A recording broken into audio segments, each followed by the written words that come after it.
Welcome, everyone. We are here with our friend, Dr. Carolyn Leaf, who's a communication pathologist and cognitive neuroscientist. She specializes in cognitive and metacognitive neuropsychology. We're going to talk about what that is. She was one of the first in her field to study how the brain can change neuroplasticity with directed mind input. Sounds like change your brain, change your life. I love that. During her years in clinical practice and her work with thousands of underprivileged teachers and students in her home country of South Africa and in the United States, she developed her theory called geodesic information processing theory of how we think, build memory, and learn into tools and processes that have transformed the lives of hundreds of thousands of individuals with traumatic brain injury, chronic traumatic encephalopathy, CTE, learning disabilities, ADHD, autism, dementias, and mental illnesses like anxiety and depression.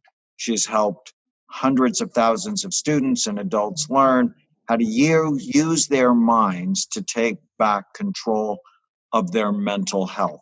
Dr. Leaf is the best-selling author of Switch on Your Brain, which is just an amazing book. Think, Learn, Succeed, Think and Eat Yourself, Smart, and many more. She teaches at academic, medical, and neuroscience conferences, churches, and to various audiences around the world.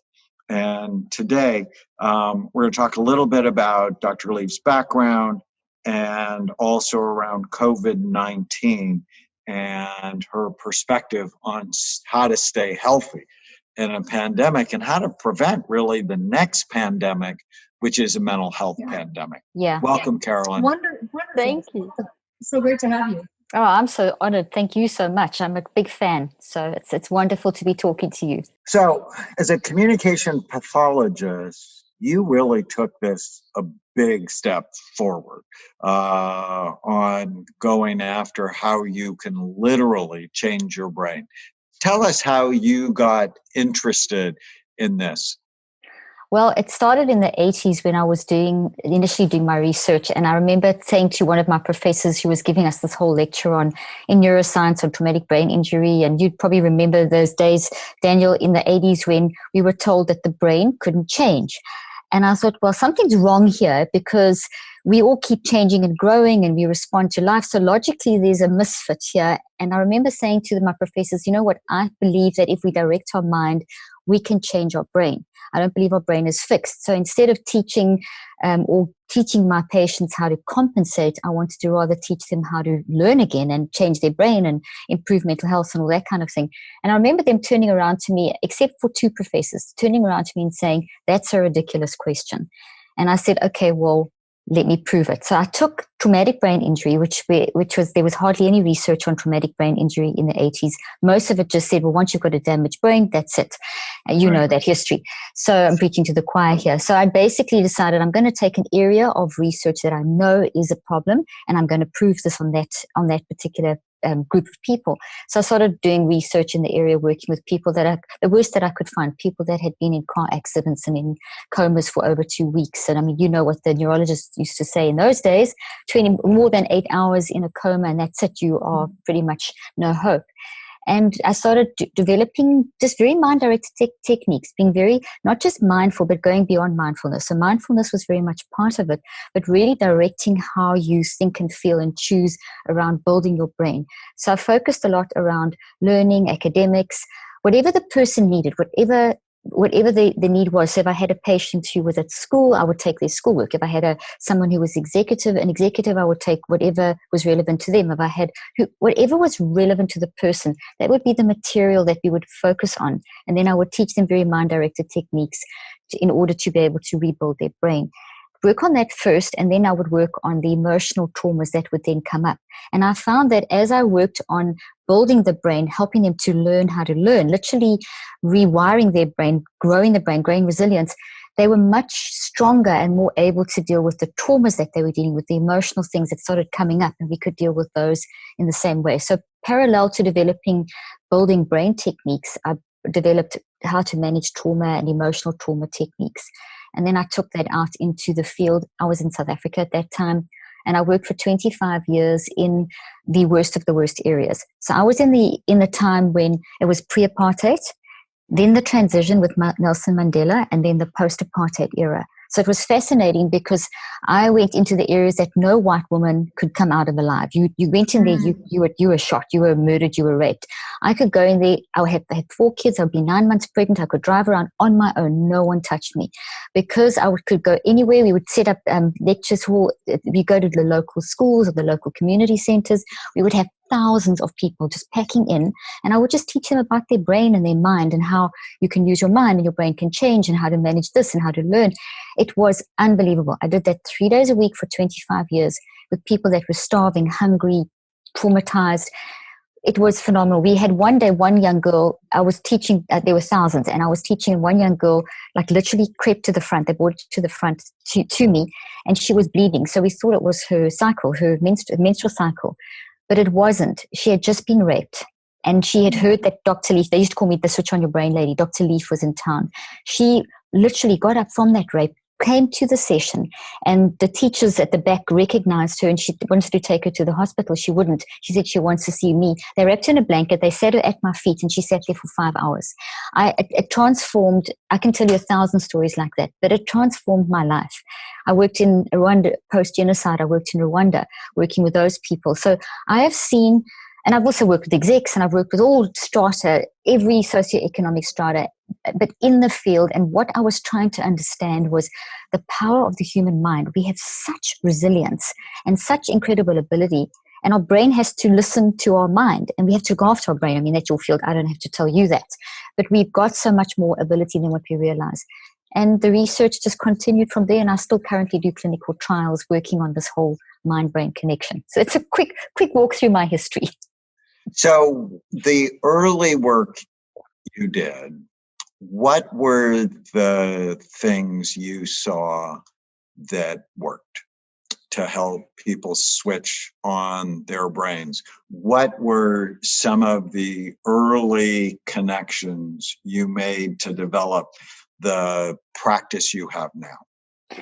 The first thing that I found was to give people in South Africa, the population I was working with, they recognized that if they got educated, they could change their life.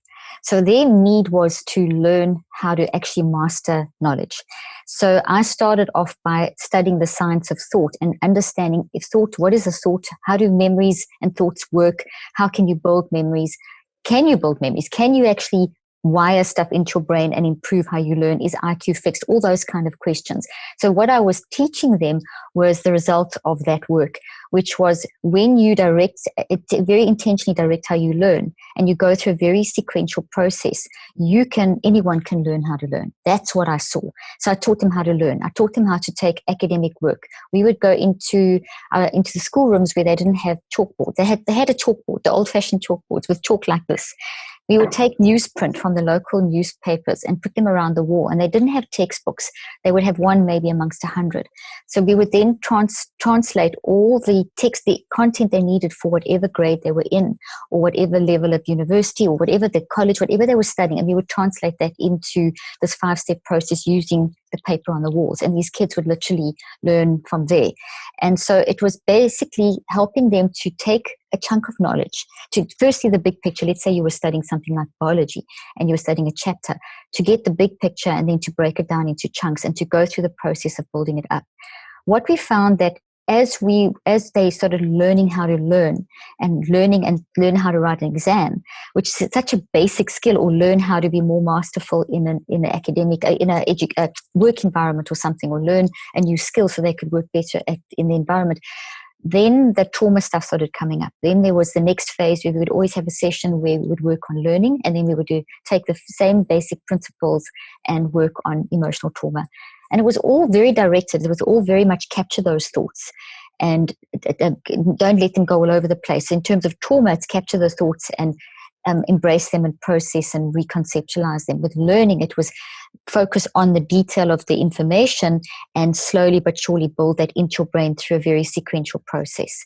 And that's what I would teach. Those are the very basic principles that I taught and that I have translated into different techniques now over the years. And we've just done clinical trials last year. We did 2 clinical trials with my team where we were looking at the advanced version of, because then I developed the theory, and then I developed, over the 25 years, I developed and refined the technique. And then last year we did a clinical trial working with people with anxiety and depression and just general traumas and so on, and using the technique. And we found, I'm actually analyzing the results now, which is very appropriate because it's in who knew that COVID was going to happen. So it's been very interesting to see how, when we really direct our attention, pretty much, like similar to your ants, when you direct your attention, when you control your mind, when you look after your brain, we're coming at the same angle, same thing, but from 2 different angles, basically. When we come back, I want us to talk about trauma.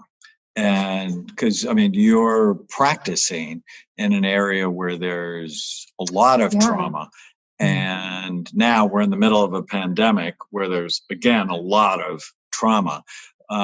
When we come back, we're here with Dr.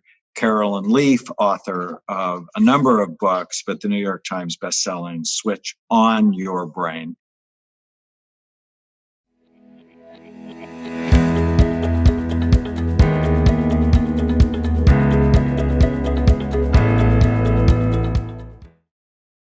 Welcome back. We're here with Dr. Carolyn Leaf, author of Switch on Your Brain, and a number of other books.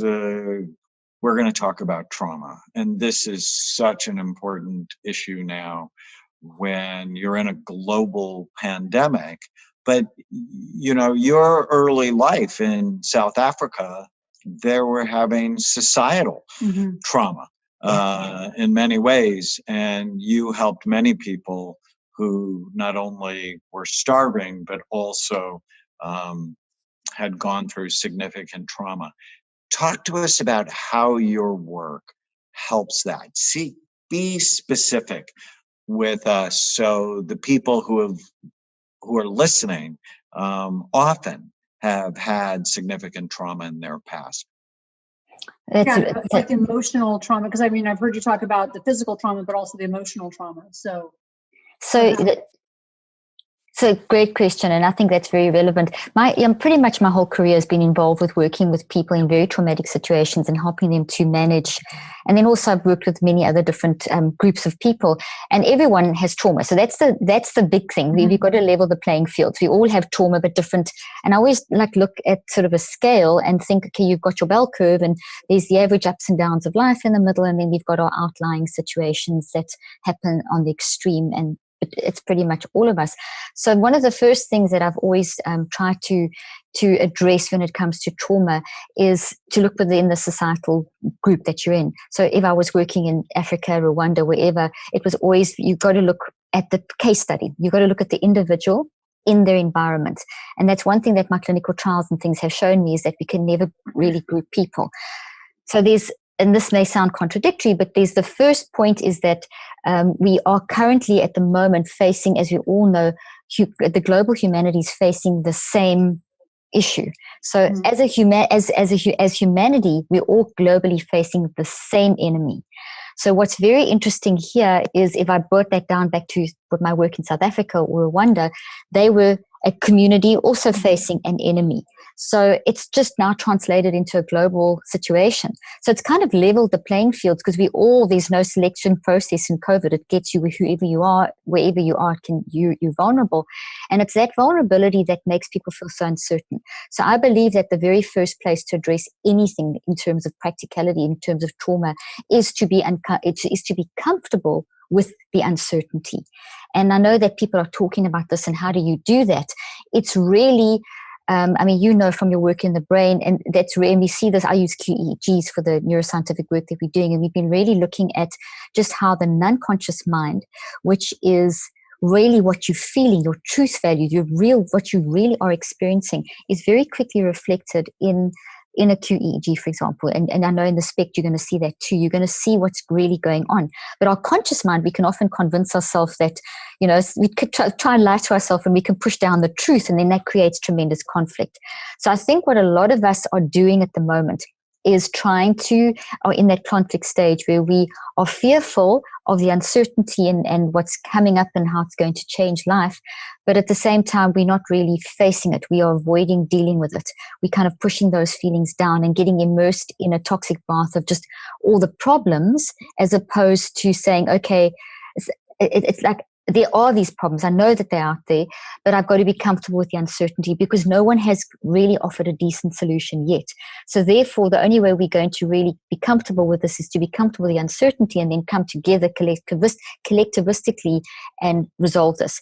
But we need clear minds. So if we're in a conflict, our brains go into what I call a red brain. So it basically, you get too much high beta. You'll see that on the spec scan too, that you're going to just get this kind of thinking where you can't be calm. And while people are not calm, you can't make good decisions. And if people are all in that state, we're all going to be running around with like crazy people, chaotic in trying to resolve this issue. So I think as individuals, sort of like week one of the pandemic at the grocery Oh, store. so yes. I live in an area where, you know, you would not think that would happen. And I think it happened worse than other areas where it was so crazy. People were literally getting in fist fights and singing opera. And it was just the craziest thing I've ever seen, pushing people in the grocery store. Crazy. And then grabbing the toilet paper. I mean, going insane over toilet paper. I mean, it was, so people make crazy decisions in that's almost herd mentality. So I believe as individuals, my appeal is that we have a collectivistic mindset instead of an individualistic mindset, that we are individuals, but we have got to go back to the fact that we're facing this together and we have to stay calm and it is uncertain. So it's a mindset shift, because when our mindset shifts to accepting uncertainty and accepting that we can do this together, we act like adults. Mm-hmm. And I mean, even the kids. So politicians, I don't believe, are acting, most of them aren't acting like adults. The scientists are acting like the big people in the house. And they, a lot of them are fighting, but the majority of scientists are collectivistically sharing and pooling knowledge and trying to keep calm. And we all know, we've all faced those situations where a crisis happens in your life. And I'm not talking about COVID now, I'm talking about just the day-to-day stuff. And we know that we say to ourselves, okay, calm down, you've got to calm down, you can't carry on. So we tell ourselves to do that, to know that we can't handle the next moment unless we accept the uncertainty of the now. And that's what I really believe is a very first step that we need to do. It is uncertain. Let's accept it. Let's not have the conflict. Accept the fear. Get it out. Tell people how you're feeling. Express how you're feeling. Don't lie about this. It is scary, because if you don't get it out, as we know, it's going to be embodied inside of you. And then that emotional, you mentioned, Tana, the emotional side. In the work that I've done, what I did was try and really understand thoughts. What is a thought? What is a memory? Because it's people use those words very vaguely, and you guys don't, but I know you understand them. But in general, people use the word thoughts, trauma, emotional healing in all in one sentence, but they're different things that we're talking about. A thought is a concept, like COVID is scary, it's changed my life, we've stepped out of normal, what does the new normal look like? Concept, I'm scared, I could die, my financial, etc. So the big thing is COVID is scary. That's the thought. Think of a tree, or like if I use my hand as an example, the thought is the whole hand. It looks like a neuron in the brain, which is your little dendrites in your cell body, and everyone knows what a neuron looks like, especially if they follow you. So if you think of a thought looks like a tree, then the thought is the whole concept. The memories are the details of, I haven't got a job, I might get sick, I have already lost a loved one, etc., etc. The detail of, so those are the memories, the information are the memories in the big thought. And every memory has an emotion attached to it. So every bit of memory information has emotions. So as I think of, I don't have financial security, there's that reaction in your HPA axis. You feel fear and anxiety and stress, and if you all those scary feelings come up, because the information as it comes up into your conscious mind comes along with the emotion. So here we've got this COVID thought, it jumps up, I start thinking about the details of the COVID thought, there's the detail, and there's the emotion attached to that, and then that links to that, and that links to that, and it's not just 5 fingers, it's thousands of different things that are interrelated, and we can go down a rabbit hole. What we have to do is capture that thought. That's a forest of anxiety. Yeah, exactly. And it's so interesting. You said something so interesting. You said the scientists are acting like the big people in the house. And I just wonder, because we were talking about that, we all have our strengths and weaknesses, right? Yeah. And I'm very clear that I have a lot of weaknesses. But one thing that both of us are pretty good at, and I've noticed with some of the people I know, is that we're good in crisis. And one of the reasons, and I was a trauma nurse, but I wonder if that's because that scientific training that you have, one thing I keep telling the kids, relax, calm down, step back and gather information. And I wonder if that's that scientific training that you have. It's like, wait, we need information. Like before you freak out, we don't even know what's happening yet. So it's like, we can't freak out till we know what's happening. So I can't make a decision yet, but we've got to gather information, make sure we're safe, and then let's figure out what's happening. But I wonder if that's that scientific training and if we could somehow access that, because everybody has that ability. We've all got that ability. I love what you just said. How do we access that? That's brilliant. So that's that's what you said is absolutely spot on. We've got to gather data, and that goes to the people, all the myths that are out there, all the conspiracy theories. Objective rather than subjective. Exactly. Rather gather the data and all sides of the data, not just reading it from one perspective, but looking at multiple sources. Because people, I get emails all the time. I get family members sending me, oh, have you seen this conspiracy theory? And then some crazy person on YouTube. I stopped watching the news. Exactly. Stop it. Yeah, exactly. I'd rather go straight to, I know, reputable medical science. Carolyn, let me just interject a little bit, because Edward Snowden made it really hard for me as a psychiatrist, because, I'd have paranoid patients come in and go, the NSA is listening to my phone calls. Yeah. And I would go, oh no. And then it turned out, oh yes, they are listening to your phone calls. Yeah, I know. It's okay to be informed. It's okay to be informed. It's this balance. And it's a balance, I was an Army psychiatrist for 10 years. And so the conspiracy theories around the pandemic have really elevated anxiety. Oh my goodness. You can't always trust and you can't always ignore reputable sources, because initially, China came out and said it was the wet market, and everybody went, oh, it's the wet market, except they don't sell bats in the wet market. It's a bat virus. And then the Secretary of State goes, no, it came from the lab. Your lab, And if we can teach kids this, if kids understand it, then adults certainly can. And this is what I mean by gather information. Yeah, I agree with you.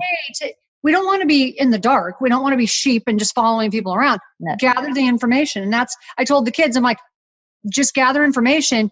We're rational enough that if we have all of the information, and you research it and you actually fact check it, we can figure out what's what. That's learning. Exactly. That's learning. Rather than just accepting what people are telling you and panicking. Exactly. I totally agree with you. So the first thing is to accept the uncertainty, and the second thing is to build your brain. And that's what I would do with my patients. I would literally say, okay, let's get all these, let's accept we don't know what we're doing. We don't know what's going on. I don't know why would someone rape you? Who knows why someone kills someone? Who knows why that trauma? We've got to be comfortable with the uncertainty. Now let's get the facts. And also sometimes we use facts as not a distraction, but as a way of building resilience. Because what my research is showing, and I really think this confirms what you guys are doing, is as a scientist, both of you being scientists, when you gather data, when you not distract, that's the wrong word. When you go and study a whole lot of different sources and you do it objectively, where you keep your emotions under check. So you're not getting mad, I hate this one, I'm angry. You just get, this one says this one says this, like you would do if you're preparing for an exam and you're getting different points of view that you have to present, preparing for a medical exam, doing grand rounds. You have to get different perspectives in order to get the big picture. When you do that, it calms people down. I always found my patients that came in that were like collapsing with anxiety, couldn't focus. I'd say, okay, what are you interested in? Let's learn some new information. Let's study something. Let's gather some facts. And immediately that changed the brain, changes how, if you look at the QEEG, it changes, calms the brain down, gets it into more of a flow state, and then you can actually think straight. And we have to go to the next episode in a second, but I want to just confirm what you said. That even works. Yes, that's true in a scientific setting, but I'm actually writing a memoir right now, and it's about overcoming trauma. And that is true even in that situation, because I've had to do a bunch of research, and I've had to all of family members for situations that were really hard. It's hard to write. Brilliant. And in doing so, I got a very balanced perspective and went, like, okay, it was hard, but you all of a sudden realize there were reasons. Like there were reasons that people did what they did. I might not agree with them, but everyone was doing the best they could. Exactly. And so with the resources they had, and all of a sudden it sort of balances everything out and makes it easier to move on. So gathering that information and being objective is really important. So important. When we come back, we're going to continue to talk about trauma, the pandemic, but specifically what you can do to manage the anxiety and trauma in your life. Stay with us.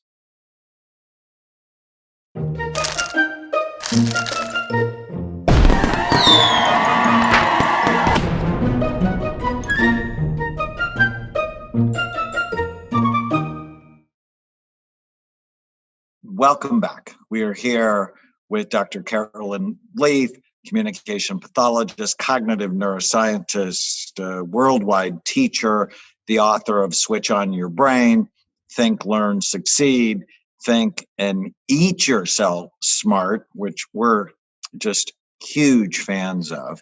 And we're talking about trauma and what you can do. And first step I'm hearing, Carolyn, is one, you got to calm yourself down, because if you're physically freaking out, you are not going to make a good decision. The second step is get appropriate information. And I suspect, I don't know this for sure, but I don't trust the medical establishment. I don't. I've been a doctor. I've been a doctor for 40 years. Too long to know. And I've been a psychiatrist and making diagnoses based on symptom clusters with no biological data, and then prescribing medication. I'm just not a fan of.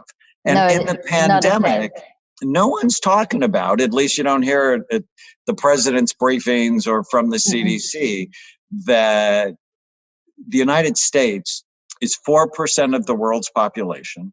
It has a third of the COVID cases. Our death rate is completely unacceptable. And everybody's talking about medicine and vaccines, and no one's talking about, well, why is the U.S. hit? It's because we are unhealthy as a society. Thank you, Daniel. Our incidence of obesity is out of control. Brand new study, 42.4%. That's insane. The incidence of diabetes or pre-diabetes is 50%. Hypertension or pre-hypertension is 60%.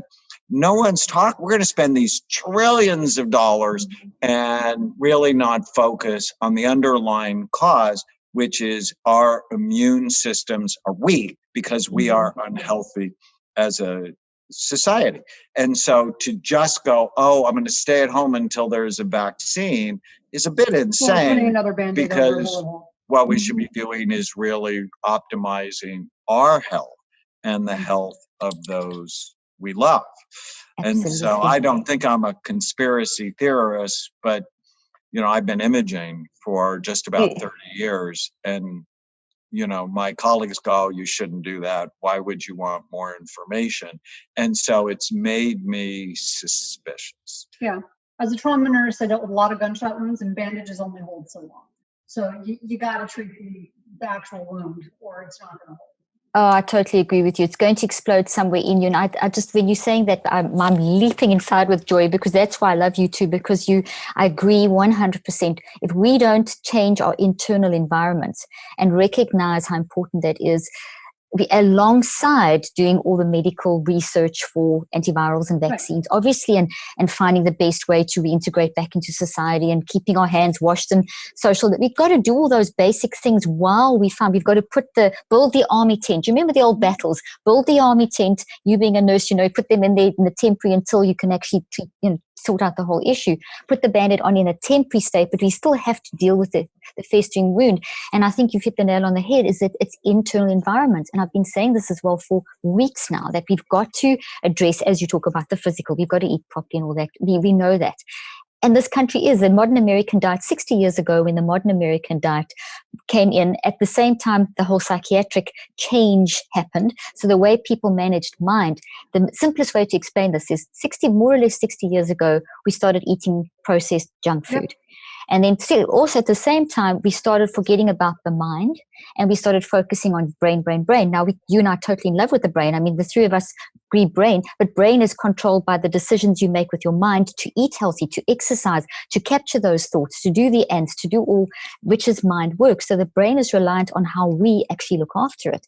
And that changed 60 years ago. It was all reduced down to, as you said, Daniel, biological, the biological components. To say my amygdala made me angry is the most stupid thing. Your amygdala can't do anything. Your amygdala just responds to what you are doing. So what are you doing with your internal environment? And that's been a huge part of what I've been trying to help people do, is understand that your mind, and the theories I developed, the work that I've done for 38 years, has focused on the non-conscious mind largely.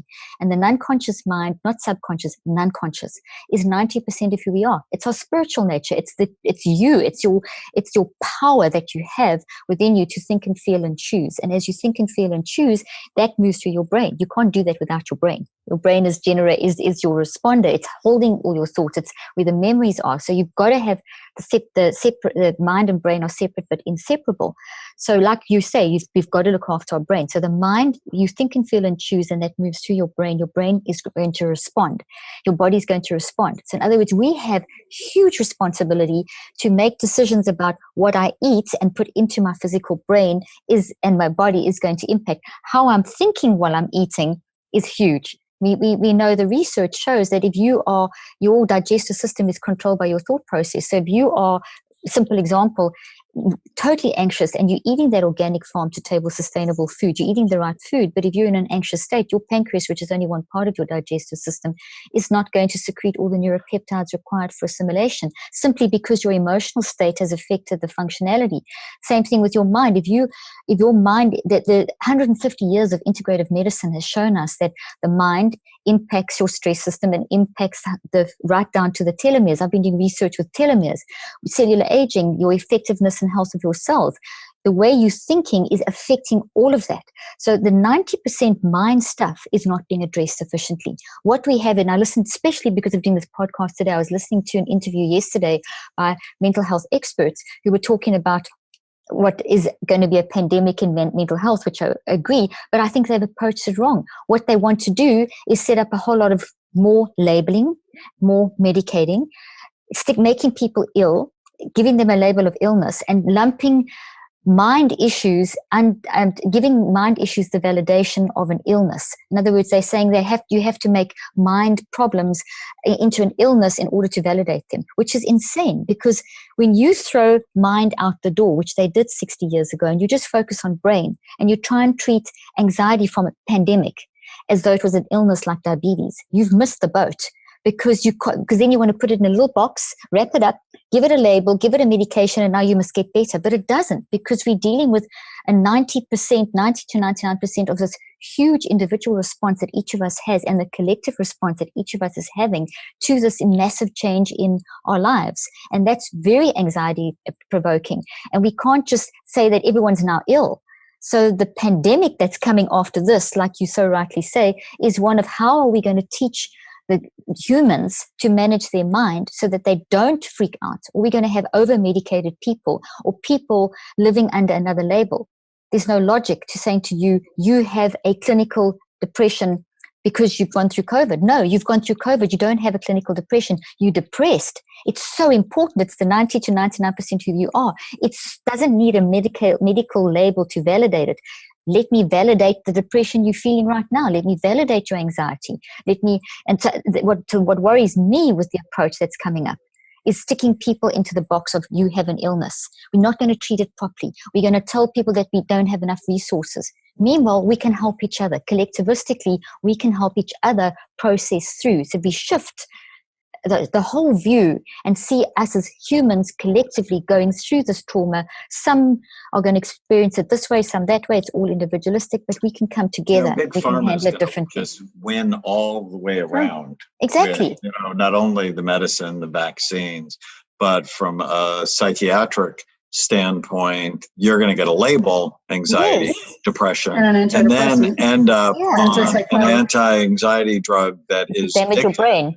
increases the incidence of Alzheimer's disease. Exactly. On antidepressant that you won't be able to stop. And I'm not opposed to medicine. I'm just opposed to it's the first and the only thing people do. And in that way, they don't do the work of really learning how to manage their minds. Yes. It's once again, to go back to what we were talking about before, one of the things when the kids freaked out when this first happened, they just freaked out. I mean, their lives came to a screeching halt. Our daughter was 16, just got her driver's license, her first job, and it's like the end of the world. The sky is falling. And one thing that we did with them right off the bat, and it's what works for me, is they have to have something to do that's empowering. Exactly. So you've got to put your energy into something empowering, focus on something that you can do that gives you at least the sense of control. Do you know what I'm saying? You've got to have a sense of control. So over something, your own life, your own actions, your own decisions, at least. I love that, because that's what we were talking about right in the beginning, that the uncertainty that we need to accept, that's the first step in getting control. Because as soon as I'm aware of my uncertainty, then I'm on the path to empowerment, because now I can start controlling. And I love what you said, because you can do little things, get some purpose. We know from Dan Buttner's work, we know from global work that as soon as you have a purpose and a passion, you're going to be more in control. You're going to handle all these wobblies, and that connection, that deep, meaningful connection that happens with each other can then grow as well, alongside the passion and the purpose. Absolutely. No one likes certainty better than I do. I mean, I'm like literally the epitome of a person who loves certainty. So put me in the middle of a pandemic and there goes certainty, right? So shut down the whole world and there goes certainty. It's an illusion. What's leading is the illusion. Right. Of certainty. There's no certainty. Because there isn't. Of this piece that C.S. Lewis wrote in 1948 about the atomic bomb. And if you just replace COVID-19, he said, basically the scientists have figured out yet one more way for you to die a painful death when you already have thousands. Right. Exactly. Yeah, that's such a good quote.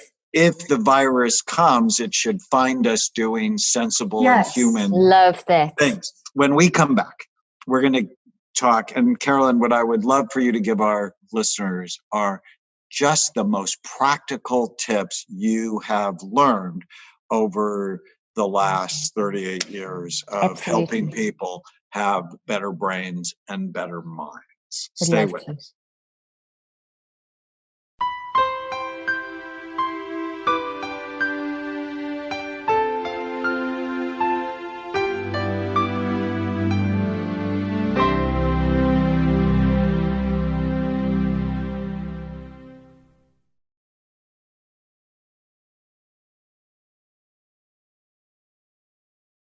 Welcome back. We are here with cognitive neuroscientist, Dr. Carolyn Leaf, author of Think, Learn, Succeed. Think and Eat Yourself Smart. I mean, as everybody knows on the Brain Warriors Way podcast, we're just a huge fan of food, healthy food, and then switch on your brain. Carolyn, thank you so much for being with us. What are the most practical things people can take away from your work, especially now during a pandemic? And then where can they learn more about you and what you do and the resources you have to offer? Wonderful. Thank you. Well, I think the first thing is the 30 to 90 minute rule.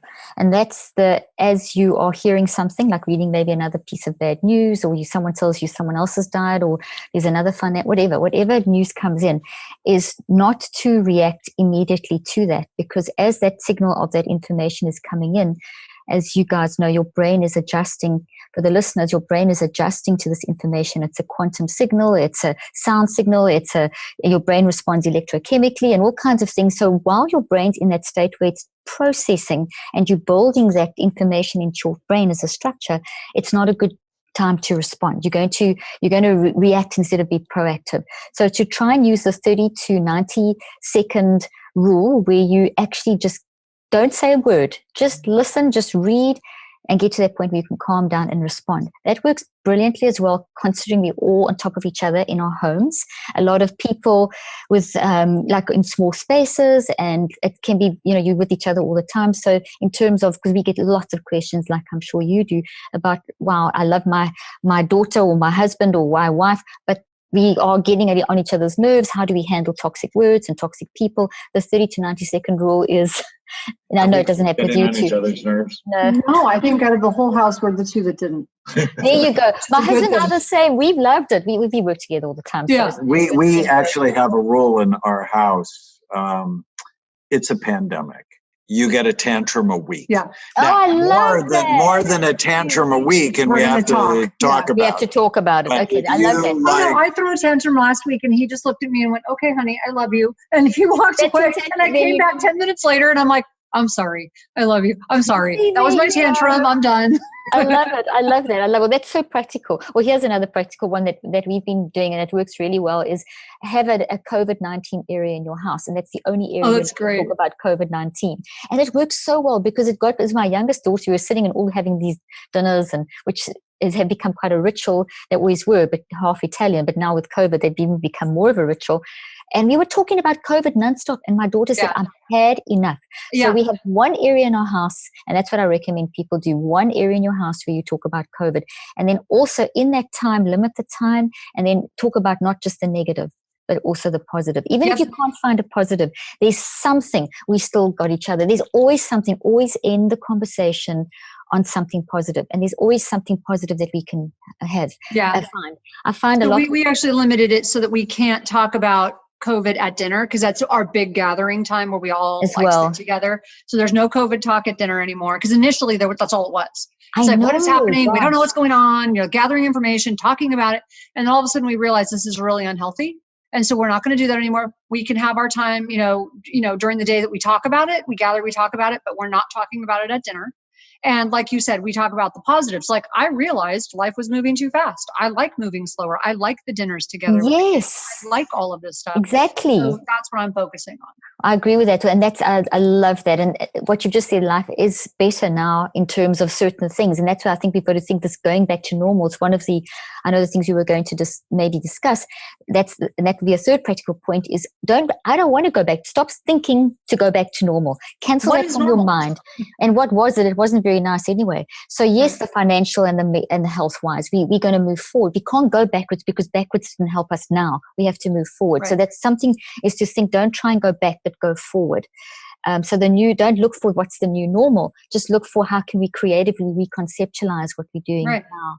And then a fourth thing is I would recommend that people understand in terms of trauma because you are going to have trauma, accept it, embrace it, celebrate it. Because as soon as you embrace and celebrate, you're not celebrating the pain of what you've gone through. You're celebrating the fact that you're aware.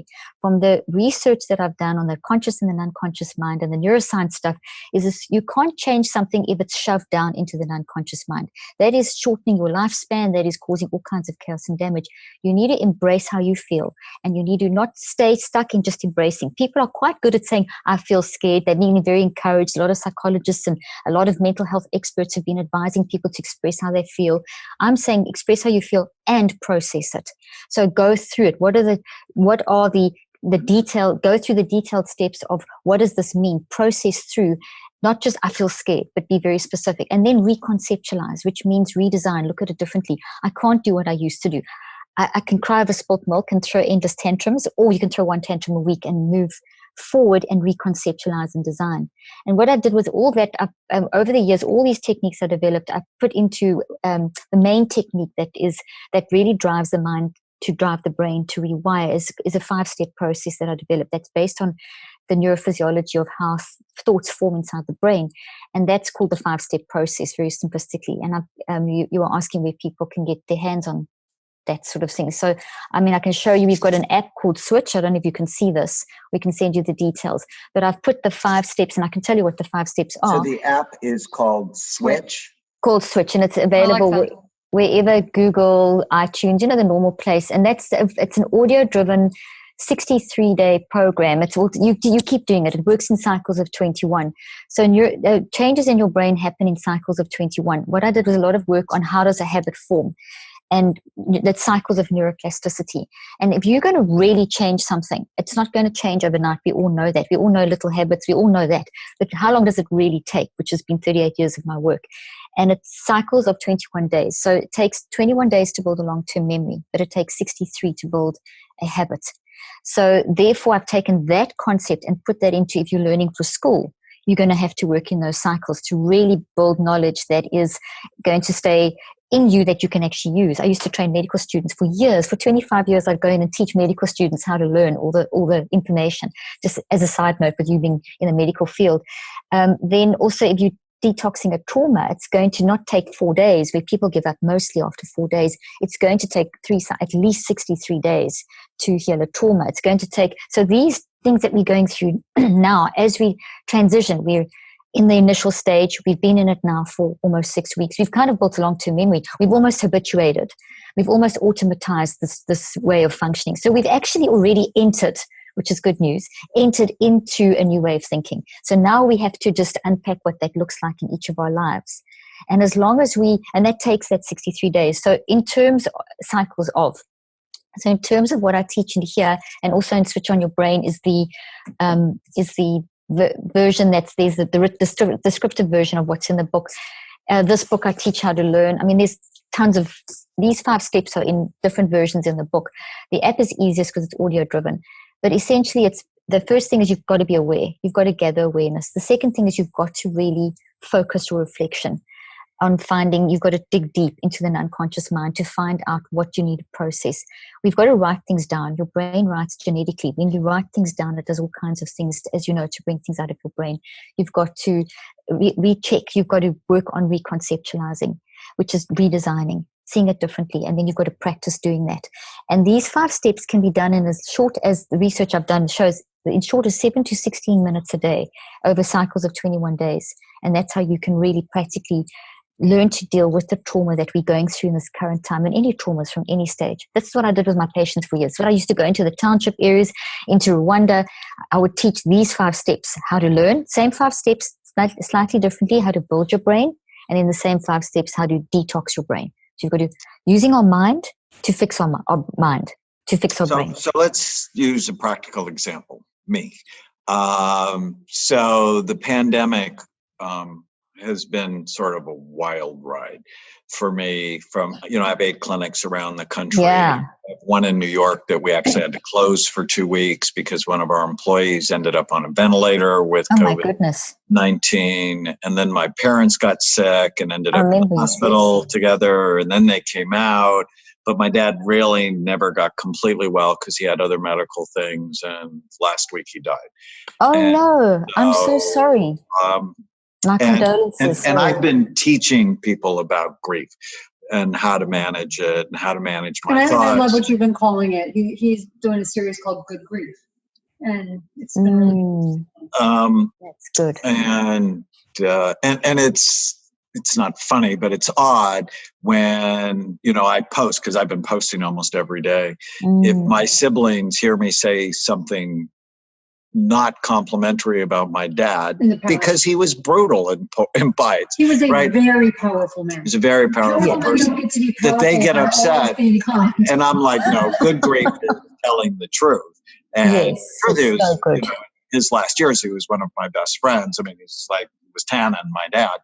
And but I would love your thoughts, having done a lot of your early work in South Africa. Obviously, grief is a part of what you've done to help people.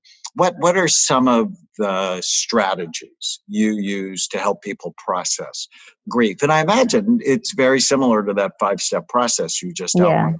Definitely. So if you take the 5 steps, excuse me, the first thing is, I'm sorry. I really am sorry for what, because the last time we spoke, you were telling me about your mom and dad and how they beat it.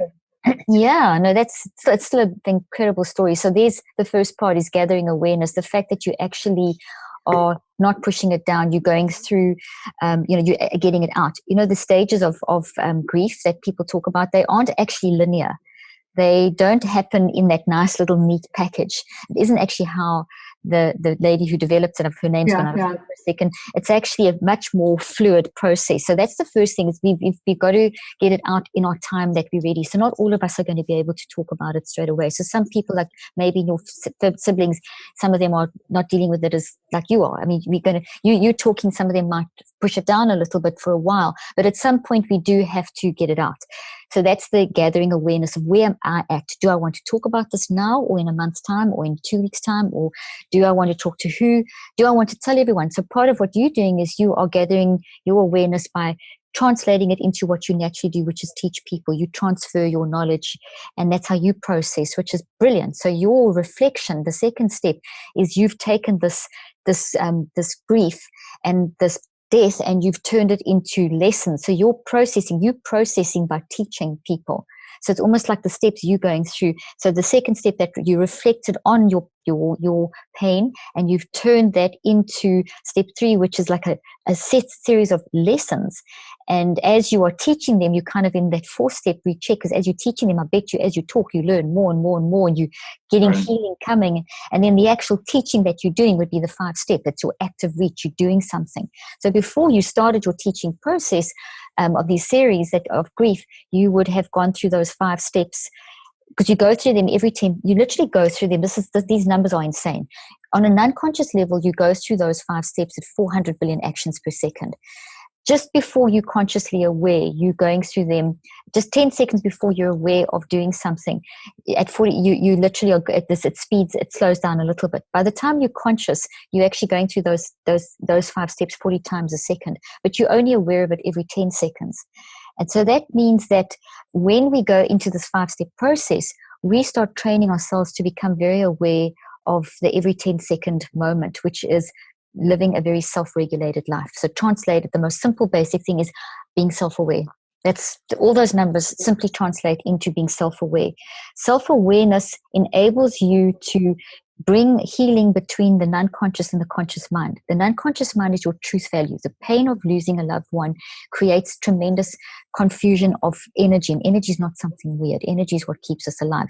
The Zoom is energy. The Zoom technology is energy. So energy is in the non-conscious mind, energy needs to be balanced. And part of balance is expressing your grief, acknowledging, recognizing it will never leave you. That's another big thing with grief. It's never going to get better. The worst thing I could tell you is time will heal. It won't heal. What you will simply do over time is you learn to manage the pain. That keeps balance in the energy in your brain. If you, in the non-conscious level, if you start denying and pushing down, your non-conscious forms like little, I'm just giving you simple analogies, like little knots, like when you overdo exercise and you get knots in your muscles. That's what, if you don't deal with grief, if you don't process it, if you don't go through in some way, all the stages, anger, denial, in whatever order, there's no order. You can do it in whatever way, and it's going to be up and down. And in 6 months' time, you'll have a bad day, and then it'll be fine for 6 months. And then 3 years later, it could come back.